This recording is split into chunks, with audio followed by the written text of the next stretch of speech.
Isang mapagpalang umaga sa ating lahat, mga kapatid ko kay Kristo, mula sa The Solid Rock Morning Devotion. Isang kagalakan na muli tayo ay makapagbulay-bulay sa salita ng Panginoon sa umagang ito. Mga ilang minutong pagbubulay-bulay ng mga salita ng Panginoon upang papurihan at sambahin ang ating Panginoong Hesukristo. Ang ating pong pagbubulay-bulayan ngayong umaga ng Martes ay matatagpuan sa Isayas, Kapitulo 55, talatang 9. Ito po ang sinasabi, kung paanong ang langit ay mas mataas kaysa lupa, ang aking kaparaanan ay higit kaysa inyong kaparaanan, at aking kaisipan ay hindi maaabot ng inyong kaisipan. Pinagpala na po tayo sa pagkabasa at pagkarinig ng salita ng Panginoon. Tayo po ay manalangin. Dakilang Diyos at makapangyarihan sa lahat, naririto muli ang iyong mga anak upang ikaw, Diyos, ay sambahin, pasalamatan sa lahat ng ginawa ninyo sa amin. Maraming salamat, O Diyos, sa isang gabing nagdaan sa aming mga buhay na kami ay iyong iniingatan sa aming pagtulog. Maraming salamat sa muli mong pagising sa amin, sa muli mong pagbibigay ng buhay, ng lakas at ng karunungan upang patuloy na humarap sa hamon ng buhay dito sa mundong aming ginagalawan. Panginoong Hesus, sa umagang ito, patuloy kong inilalapit sa inyo ang aming mga kapatid sa pananampalataya, mga kaibigan na may mga karamdaman.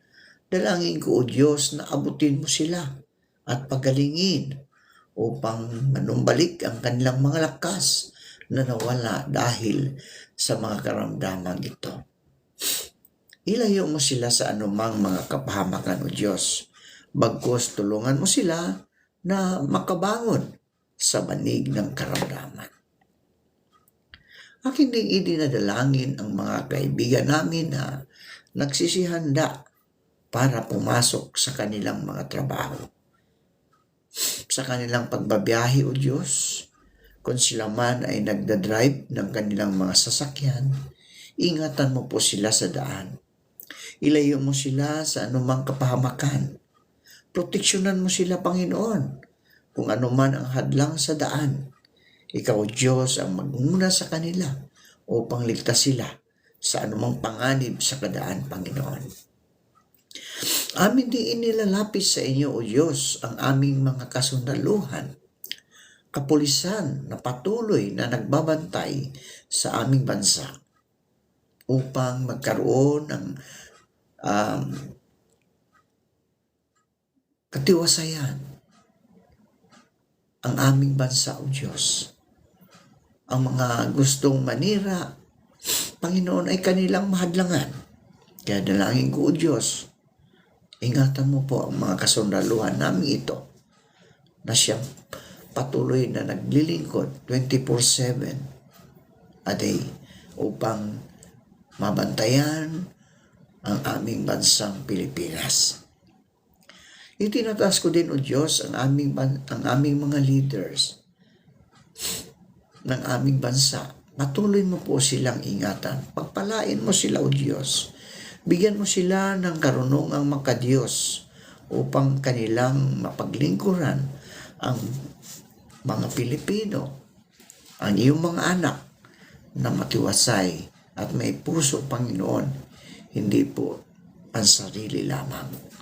Tulungan mo sila, O Diyos, na makamit ang lahat ng ito. Ilayo mo sila sa mga pagsubok, sa mga tukso, Panginoon.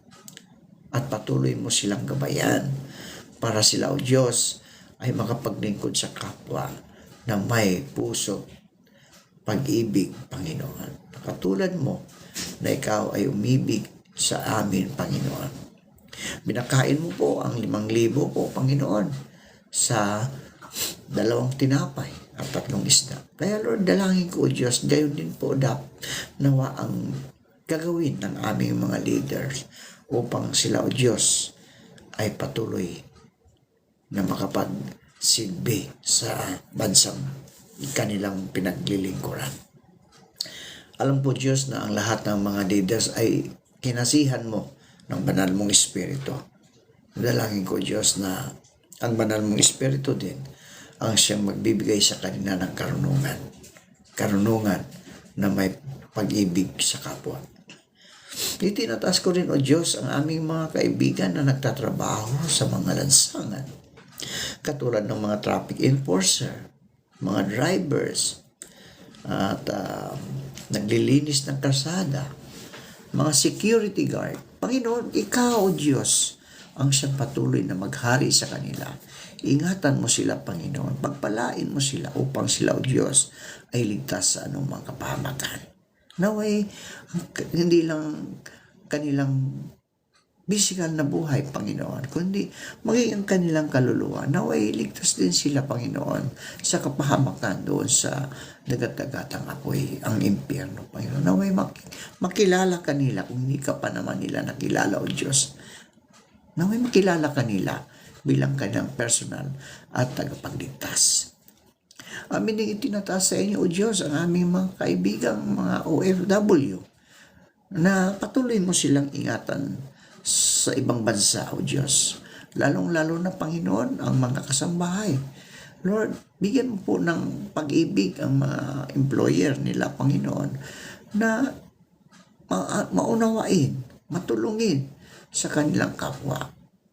Puspusun mo sila ng banal mong Espiritu, O Diyos, upang sila, O Diyos, ay kanilang itrato ang kanilang mga kasambahay na kanilang pamilya, Panginoon. Gayun din po ang mga nag-opisina doon. Ingatan mo sila sa pagbabiyahe, sa kanilang paglalakad, Panginoon. Ilayo mo po sila sa mga kapahamakan, O Diyos. Gayun din po, Panginoon, dalangin ko ang mga kaibigan naming naghahanap ng trabaho, lokal man o abroad, naway makasumpong sila ng magandang trabaho sa tulong ng iyong banal na Espiritu upang sila, O Diyos, ay magkaroon ng hanap buhay. Maraming salamat, Panginoon, sa mga katugunan sa aming mga panalangin. Sa pangalan ni Jesucristo na aming Diyos at tagapagligtas. Amen.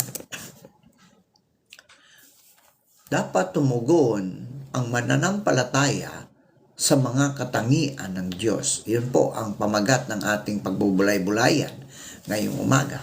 Dapat tumugon ang mananampalataya sa mga katangian ng Diyos. Inihayag ng Diyos ang kanyang sarili sa mga mananampalataya sa pamagitan ng kanyang salita, ang Biblia, at sa pamagitan ng kanyang anak na si Jesucristo.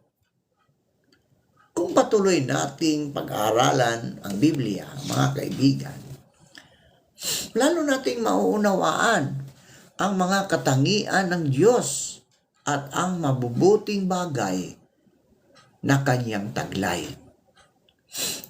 Bilang mga mortal, mga kaibigan, nahihirapan tayong unawain ang kapangyarihan at karingalan ng Diyos na lumikha ng mga panahon, espasyo, mga bagay at lahat ng buhay. Kung paano ang langit ay mas mataas kaysa lupa, ang aking kaparaanan ay higit kaysa inyong kaparaanan, at ang aking kaisipan ay hindi maabot ng inyong kaisipan. Isaiah 55:9. layunin ng mensaheng ito, mga kaibigan, ay pagtuunan natin ng pansin ang tatlong mahalagang katangian ng Diyos at ang dapat natugon ng mga mananampalataya sa mga katangiang ito. Pinakamahalaga, mga kaibigan, marahil sa katangian ng Diyos ay ang katangiang moral ng kanyang kabanalan. Inilarawan ng Isaiah 6:3 at Pahayag 4:8 ang maikatlong lakas ng Diyos. Banal, banal, banal. Si Yahweh na makapangyarihan sa lahat, na siyang nakaraan, kasakuluyan o kasalukuyan at darating. Nakakaroon lamang ng pag-asa at tunay na pagsisisi ang isang tao kapag nakita niya ang kabanalan ng Diyos at naihambing ito sa kanyang pagiging makasalanan. Kapag napagtanto natin ang nakakatakot na kahinatnan ng makasalanan at naisip na ang walang kasalanang anak ng Diyos ang umako at naghirap para sa ating parusa, tayo ay maninikluhod sa ating Panginoong Hesukristo. Hindi natin magagawang umimik sa harap ng kabanalan ng Diyos, mga kaibigan. Tayo ay hamak at walang kabuluhang magpapatira pa dahil sa pagkatakot at paggalang na hinihingi ng kanyang kabanalan. Kagaya ni Job, tayo ay magsasabing, narito, ako'y hamak at walang kabuluhan. Wala akong maisasagot. Bibig ay tatakpan. Ayon sa Job 40:4. Ang pagkaunawa sa kanyang kabanalan ay nagiging dahilan upang purihin natin ang kanyang pag-ibig, kahabagan, kagandahang loob at pagpapatawad sa atin. Kung ikaw, kaibigan, ay may talaan nitong aming kasalanan, lahat kami ay tatanggap ng hatol mong kabanalan. Ngunit yung pinatawad, kasalanan ay nilimot. Pinatawad mo na nga kami upang sa iyo ay matakot. Iyon sa awit 130. Marahil ang kaibig-ibig na katangian ng Diyos ay ang kanyang pag-ibig. Diba? Ang pag-ibig ay nangangailangan ng ugnayan. Kaya nga ang hanggang sa walang hanggang Ama, ang Anak at Espiritu Santo ay magkasamang umiiral na may pag-ibig at ugnayan. Tayo ay nilikha ng Diyos ayon sa kanyang wangis. Nilikha niya tayo upang magkaroon ng kaugnayan sa Kanya. Malawak ang pag-ibig ng Diyos na sukat na isinugo niya ang Kanyang bugtong na anak upang tubusin tayo sa kasalanan. Dito natin nalalaman ang pag-ibig. Inialay ni Kristo ang kanyang buhay para sa atin. Juan 3:16. Ang Diyos ay pag-ibig. Tayo ay umiibig sapagkat siya ang unang umibig sa atin. 1 Juan 4:16. Nagbigay ang Diyos ng solusyon sa kasalanan sa katauhan ni Kristo Jesus. Si Jesus ay dumating upang akuin ang parusa sa ating mga kasalanan at upang bigyang lugod ang katarungan ng Diyos. Ang dalisay na pag-ibig at perpektong katarungan ng Diyos ay nagtagpo sa Kalbaryo.